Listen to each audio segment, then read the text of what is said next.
Welcome to Doing What Works, Exploring the Blue Economy, a podcast series that dives deep into the vast potential and challenges of the blue economy. I'm your host, Ashanti Blaze Hopkins, Interim Associate Dean at Santa Monica College's Center for Media and Design.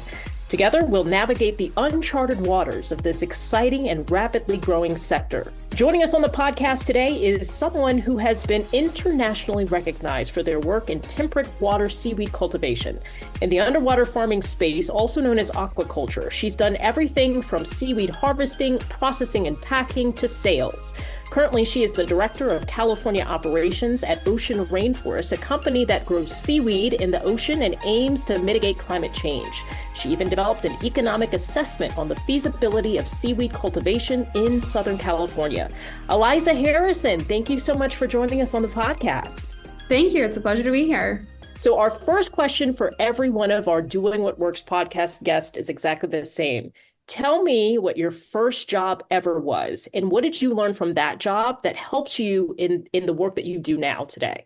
First job ever, I'm from Santa Fe, New Mexico, and I worked for the Santa Fe New Mexican, their teen reporting section. That was my kind of foray into the professional space. And I think really what it helped me learn was the importance of communicating with people and then being able to listen very openly and honestly. And that's something that has, carried forward in different conversations with community members, but also fishermen in this current role that I have with Ocean Rainforest. I can completely appreciate that your first job was a journalist, because I spent many, many years as a journalist. So already we're off to a good start. So you've been in this aquaculture space for quite some time, but how did you discover this was a field you were interested in and that you could build a career out of? Yeah, I first became interested in aquaculture actually through a presentation that I heard at the Bioneers Conference, which before COVID used to happen every year in San Rafael, California. And there, when I was a sophomore in college, I heard a presentation that was kind of extolling the potential value of seaweed farming specifically as a way to provide a meaningful source of food for the global community, but also as a way to sequester carbon. And, as someone from New Mexico, the ocean has never really been on my radar as an interesting place to kind of dedicate this interest or energy that I have toward mitigating the effects of climate change. So this presentation was kind of my first introduction, I guess, to the blue economy and to the potential opportunity that we can kind of tap, or the potential opportunity of the ocean. From that kind of presentation, I became very interested in seaweed aquaculture and tried to learn everything that I could about it. And through a series of haphazard kind of emails and phone conversations, found my way to Ocean Rainforest in the Faroe Islands. And that was my first hands-on experience actually cultivating seaweed. And then I never left. You've been there ever since. Well, so let's talk about the company Ocean Rainforest. It's an interesting name. What's behind the meaning of it? And what makes this company so unique in this space? Yeah, so my understanding of the name Ocean Rainforest is the idea that you can build kind of a local ocean rainforest around the world. And so the idea would be to encourage and facilitate seaweed aquaculture operations in all variety of different locations, while also recognizing the fact that cultivating seaweed does create this habitat for marine wildlife. And so in that sense, it does serve as this rainforest just in the ocean. And so that's kind of, at least as I understand it, the original origin of the name. And one of the things that makes us unique as a company is that we have a fully integrated supply chain, which means we have the capacity to produce our own seedlings and then run that through. So seeding production, seed outplanting, harvesting, and then preliminary processing. So what you end up with at the end of it is this storage stable product that can be used then to support a variety of other industries. And so that full integration makes Ocean Rainforest unique. And also the fact that we have this expertise in offshore seaweed cultivation, because Ocean Rainforest is based both in the Faroe Islands as well as California. And the Faroe Islands, if you have not been there, are quite a unique place. They're somewhere that, weather changes on a minute-by-minute basis. And at least as hearsay and as the locals say, most of their month of January, for example, will be, hurricane-force winds. So they are in the middle of the North Atlantic. It's extremely rough. It's a very harsh environment. And so to have developed a facility to cultivate seaweed in such offshore rough conditions gives our company kind of a benefit and a leg up when you're thinking about open ocean or offshore aquaculture. Obviously, permitting seems to be a bit of a challenge here in the state of California, especially in the aquaculture space. Let's talk about how Ocean Rainforest was able to secure in-water farm sites in California. Do you know how long that took? And how did the company decide on its farm operations locations? Yeah, so the permitting process was really why I got involved with the ARPA-E project, because all of our work in California is funded under the context of the Department of Energy's ARPA-E Mariner program. And at the time, we had run kind of a phase one in 2018 to 2019 that was really focused on a finite element analysis, techno-economic assessment, very broad site suitability assessments. We're focused on the Southern California Bight. And we did a decent enough job that ARPA-E gave us additional funding to move into what they were calling phase two of what's, colloquially referred to as the macrosystems project. And at the time we made the transition from phase one to phase two, we had a partner that became no longer a partner, that kind of transitioned away from the project. And with that transition, we as the macrosystems team lost access to all of our hatchery infrastructure, all of our boat infrastructure, the offshore operation, the permit, all of those different things. So I got engaged because I had done some permitting and work in North Carolina. And Ocean Rainforest, of course, was now suddenly in a position to need to secure a permit in California. And in North Carolina, there's a research and development permit that takes somewhere on the order of 6 weeks to 4 months to secure. So very straightforward. It's all very nearshore operations, but not a lot of legwork. It's a pretty clear-cut process. And so with that as, my framework, I kind of came into California and said, yeah, I think we can get a permit. I don't think that'll be a problem. And quickly realized that was very wrong. But what was interesting is, we kind of came into California, and now we're in a position to identify a new area where we were going to apply for a permit, which involved a lot of stakeholder outreach, specifically with the commercial fishing community. And in response to many of their concerns, we changed the location, we changed the size, we changed the marking strategy that we were going to use for this demonstration project, things like that. And eventually landed on a location that seemed, based on the depth and the environmental conditions, seemed like it would be amenable to cultivating seaweed, but also in a place that wouldn't have significant impact on these existing marine operations or maritime operations.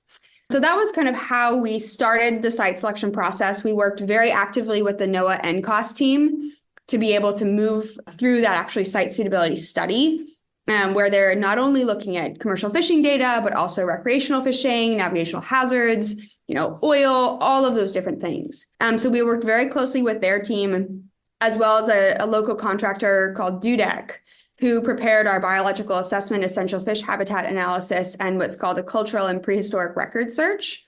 And then we did internally what the bulk of the application writing, but also what's called the navigational safety risk assessment. And we started the process in January of 2020. Obviously, COVID happened. So I continued to spend a lot of my time writing and reading and typing on a computer. We submitted our application to the U.S. Army Corps of Engineers for a site, an 86-acre demonstration project in federal waters. In November of 2020, our application was deemed complete and went out for public notice in December of 2020. And then after a significant amount of back and forth with all variety of agencies, as well as the California Coastal Commission, we did win the permit in December of 2021. So it did take us a year. The full process of preparing the application materials took us about 8 months.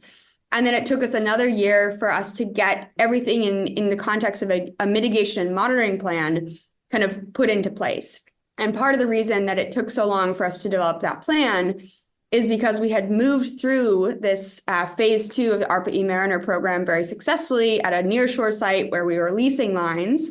And it just became a question of, we weren't going to be able to install the infrastructure if we didn't continue to have the support from the DOE. So then they indicated that they would support the project. And so we kind of picked up again in those negotiations with the Corps and the Coastal Commission to really then be able to operationalize the permit. Well, the permit application process took a year.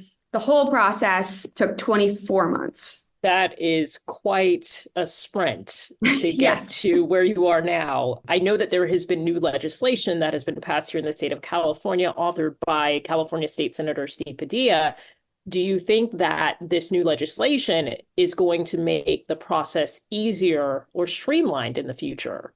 I think there's definitely potential for that legislation to help. I think there needs to be a broader effort. You look at like Nationwide Permit 48, which is a very standardized way of permitting shellfish operations.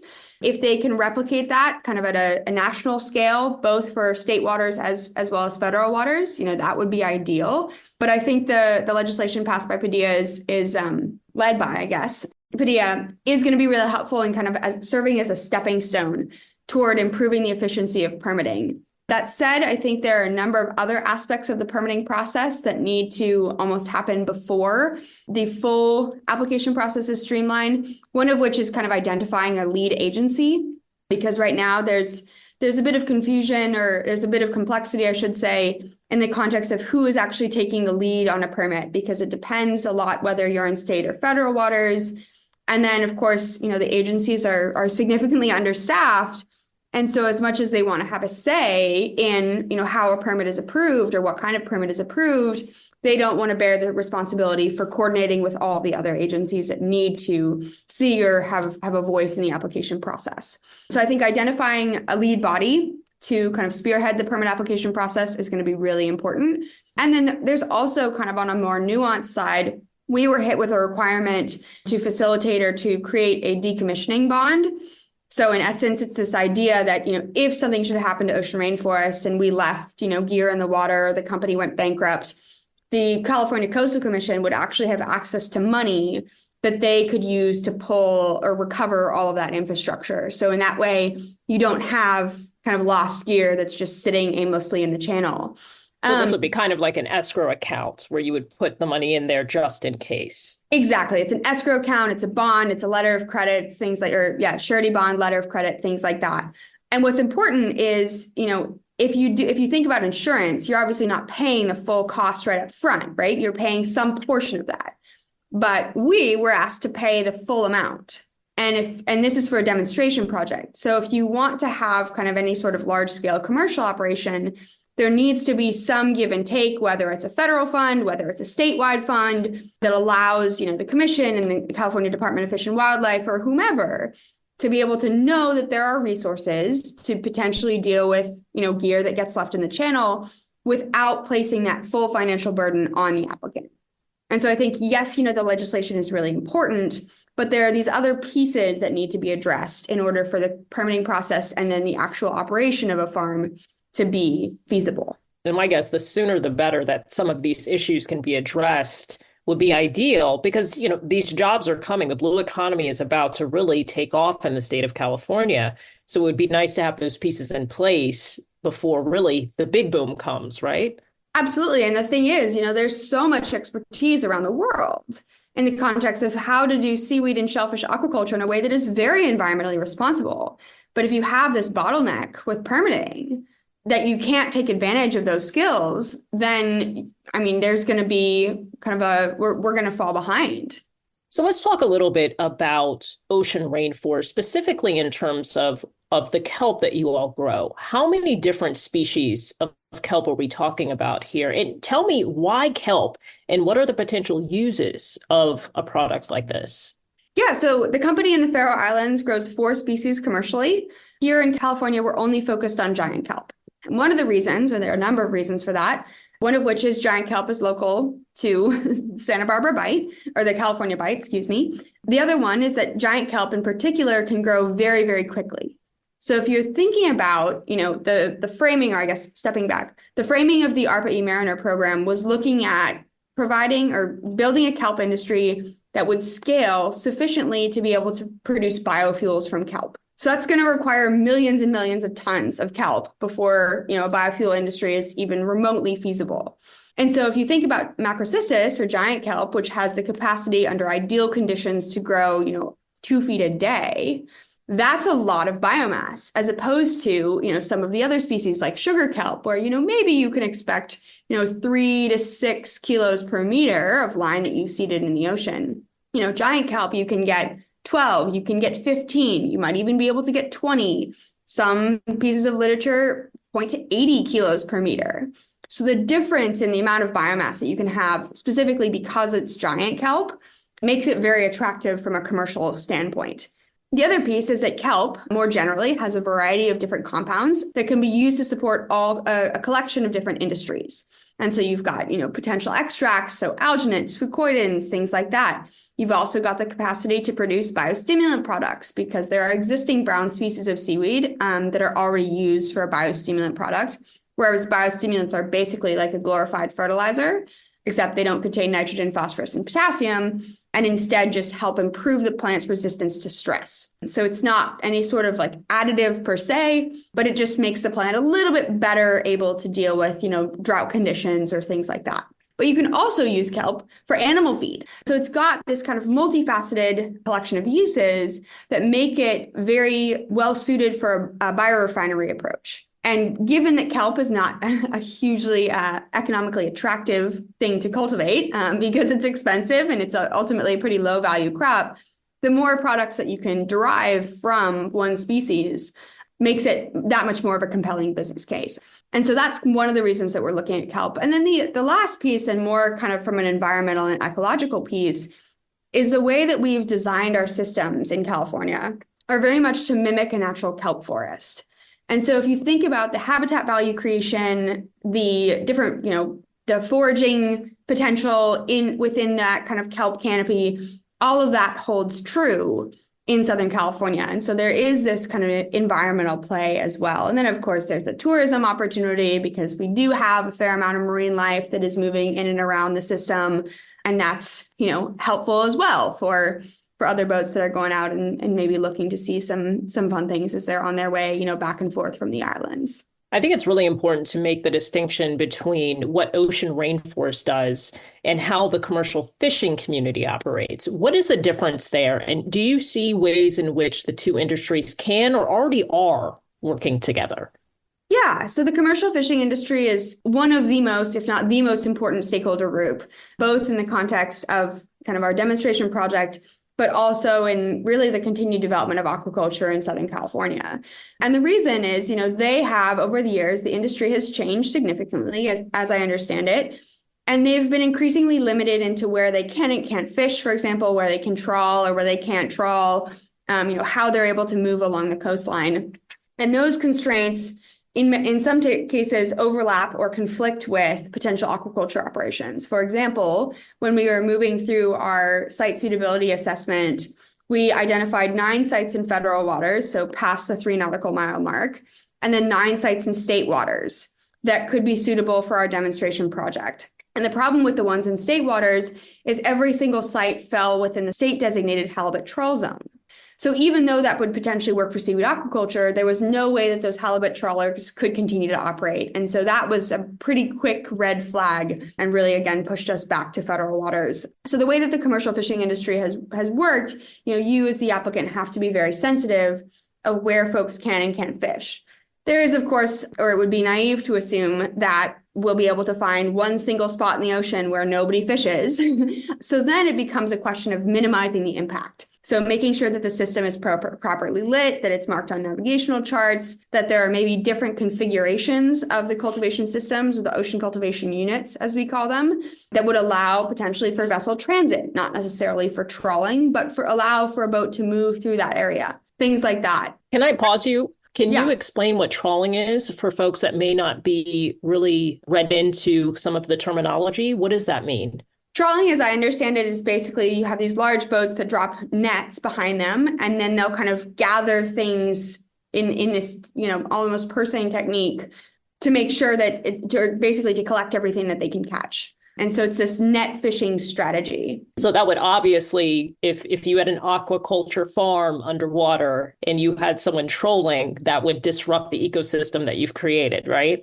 Yes, and they would also get entangled in the ropes and the buoys, and it would just be a mess all around. So we definitely have to be cognizant of that. But, in terms of the larger, or I guess the broader potential synergies between fishing and then aquaculture, a lot of the skills that we use and rely on in our aquaculture operations are things that many fishermen, already have. There's a facility to be able to work on boats. There's an understanding of knot tying. There's an understanding of like, okay, well, the current is doing this, the waves are doing this, which means maybe we can do this piece of our task today, but we can't do this other piece because we won't be able to lift the buoys safely or whatever.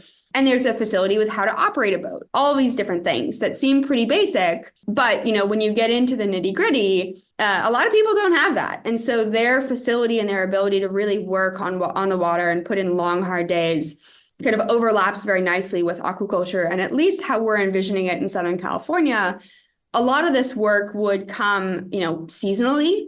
So in that way, we're not, making a pitch to folks to say, look, abandon your fishery and come be a kelp farmer. That's not our idea. But it's instead much more thinking along the lines of, okay, we're going to start harvesting our seaweed. Our harvest season is going to go for 3 months. Would you like to work for 2 weeks or, a month and get paid X amount a day to be able to be out there working with us? And then you can go back to your, traditional fishing. That means you're not a farmer. You still have that independence, but maybe you have a little bit of extra income. And the other nice kind of synergy, and this would be the last point, is as much as the actual operation in and of itself is pretty distinct, barring these pretty broad stroke skills, the infrastructure that is needed to support both commercial fishing as well as aquaculture is very similar. So everybody needs, cranes. Everybody needs boat hoists. People need cold storage. People need truck bays. People need a place where you can process in a food grade or in a way that is considered food grade, things like that. So there's a nice overlap in the kind of like onshore facilities or at port facilities that are needed to support both aquaculture, but also these offshore commercial fishing efforts. Santa Monica College has an aquaculture program launching in the fall. For those students who complete the program, what kinds of jobs might be waiting for them at a company like Ocean Rainforest or at any aquaculture industry in California in general? And what skills do you think those students need to master? Yeah, I think there are kind of 3 different areas in which we categorize our work, one of which is being in the hatchery. And so in that sense, it's basic lab skills. So an understanding of how to work in a sterile environment, an understanding of how to take and how to record and potentially analyze data, things like that. I totally recognize, or we recognize as a company that, specifically culturing kelp gametophytes is a very niche thing. But any sort of familiarity with working with these biological organisms in a laboratory facility is super important. Then there's the kind of boat operations, in which case, not only are you looking at folks who, have some facility with knot tying, boat operations, vessel maintenance, electrical, things like that, but you're also looking at monitoring. And so as part of our work as part of our requirements under our Coastal Commission and Corps permit, we're asked to go out every 2 weeks and do these surveys, which require flying a drone and flying an ROV. And so some facility or some familiarity with these remotely operated vehicles, if that's possible, just to facilitate those monitoring requirements. And then in that same vein, a pretty basic ability to write reports of like, okay, this is what we saw. These were the GPS coordinates. This is what we can assume, or we can safely conclude based on these data that, the farm is operating in good condition or in good order. And then the last space is processing. And so that's much more of kind of working on a production line, being able to sort things, to sort different seaweed, or, pull out giant holdfasts or things like that. But also kind of the more hard skills. So think, electrical, plumbing, potentially welding, things like that. So there is really a space for everyone in the aquaculture industry, especially if you have kind of those hard, tangible skills that you're able to bring to any company that you would be interested in working with. It feels like you don't necessarily have to have a master's degree or a PhD in order to do a lot of this work, even bachelor's degree. It seems like as long as you are able to master those skills that you referenced, there's a space for you within the blue economy, at least here in the state of California. Oh, absolutely. Absolutely. And those degrees are helpful, especially if you want to be, a hatchery lead, or if you want to do all the, science and production, or the chemical science for production and different things like that. Absolutely. Those higher degrees. But, there's definitely a way for us to bring in folks who, have a high school degree, preferably a bachelor's degree, and then kind of up the chain.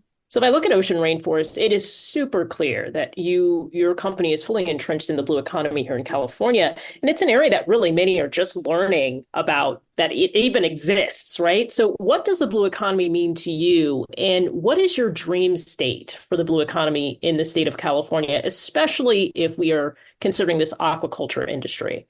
Yeah, so I think historically, kind of the blue economy is referenced to not only sustainable use and management and conservation of these marine resources, but there's also increasingly this awareness of the fact that we have, so much space that is available to us that can support food production, that can encourage job creation, all of those different things. And right now, we're really not taking advantage of that. And so, in parallel to the green economy, blue economy, I think, takes that idea of transforming our relationship with land and brings it over to the ocean. And so in the context of a blue economy in California, I think that is in large part contingent on, increasing the scale of, seaweed and shellfish operations off the coast here.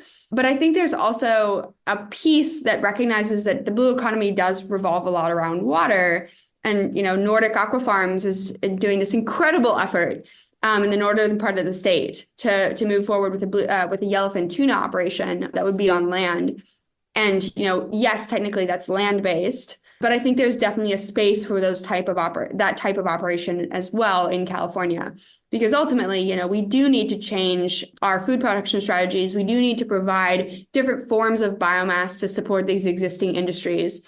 We're working with a number of different partners in the context of product market development who are looking at bioplastics or biomaterials that would come from seaweed. And in that case, the pitch is not to say, well, we're not going to use plastic, but it's to say, okay, well, what if seaweed can provide this alternative basis for a biomaterial so that the thing that would have otherwise made the biomaterial can be used for something more specialized. And so I think there's this really nice way of using not only seaweed, but also kind of other things to not only support kind of alternative food production, but also support a variety of existing industries that then carries over into the larger kind of climate resilience strategy that we at Ocean Rainforest are looking for. We talked about how permitting could be a potential challenge. Let's talk about what are some of the other hurdles that could prevent us from getting to this dream state that you have.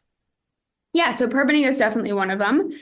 A lack of community buy-in is also a challenge. It's something that we're really trying to combat at Ocean Rainforest, but of course, that takes time to build trust. And then the other piece is the product market development. So there's a lot of enthusiasm and excitement around seaweed and seaweed aquaculture in particular, but the market to meet that demand or to meet that supply really hasn't taken off yet. And so you end up with this classic chicken and egg scenario where, yes, we know we can grow the seaweed, but the question becomes, what is the most effective way to bring that seaweed into market? Is it just a storage stable product? Does it need to be through this kind of multi-tiered extraction process? How can we best utilize the biomass? And then what are the regulatory approvals that are required to do that? So I think the product market development, that's something that we'll really turn our attention to in the next year and a half or so. And the idea is to say, okay, well, if you can clearly demonstrate that there is a market and it would require this supply, then there's an opportunity once you at least have overcome the permitting hurdle, then there's an opportunity for you to actually build a viable business. And so I think those two are kind of the challenges. And also within that product market development, there are market barriers. So, you do need to have certain certifications for some products, but not for other products. And if there's not a clear regulatory framework on which kind of products falls under what, regulator or jurisdiction, that's going to further delay the development of the blue economy, especially in the state. What do you think is working well in the state of California in terms of growing the blue economy? And what can other regions learn from what we're doing here? Well, I have to give a lot of credit to the folks in the regulatory space, because when we started those conversations, there was pretty much no understanding of what seaweed aquaculture was or what it looked like or how it was potentially distinct from other forms of aquaculture. And they've really worked with us to improve their understanding, but also, in recognizing that everyone has the opportunity to learn from this demonstration project. They do, we do, the community does. And so that's kind of why they've authorized the project. And I give a lot of credit to them for, basically saying, okay, let's try this. Because if you don't have the data, if you don't have the experience to be able to say, what is important or what is not important in an application, what is important for monitoring, all of those different things, then the development of the blue economy, specifically for aquaculture in Southern California, will continue to stall out. So they've really come a long way. And it's also been really important, I think, for the commercial fishing community to not by any means get on board, but to begin to understand, there's an important synergy with the types of infrastructure that are required to be able to do an offshore operation. And so I think that synergy is an important lesson for California, but also for other states. In terms of I don't know if I have an answer for what other states could necessarily learn from California, but I think, there are a lot of states that are doing very innovative things with aquaculture. Specifically, Alaska has a beautiful permitting guide, and I think California could really benefit from building out a similar permitting guide. And so I think there's an opportunity for states across, all different coasts to come together to say, here's what's working, here's what's not working. That would be my take on the question. Feels like we're getting there slowly, but you feel like we'll get there, right? Yes. No, I think there's definitely an opportunity, and I think it's dependent on the operators, but also it's kind of a continued conversation or a willingness to continue the conversation with, community members, stakeholders, and also the regulatory agencies to say, what are we learning, or how are we doing? How can we do it better? And then continuing to grow from there. Eliza Harrison, I appreciate this conversation we have had. Thank you so much for sharing your insights and expertise with us. And thank you for joining us on this incredible journey through the blue economy. We hope this episode has inspired you to explore further and learn more about this vital sector. If you enjoy doing what works, exploring the blue economy, be sure to subscribe to our podcast and leave us a review. Stay tuned for more exciting episodes that push the boundaries of knowledge and open new possibilities. Until next time.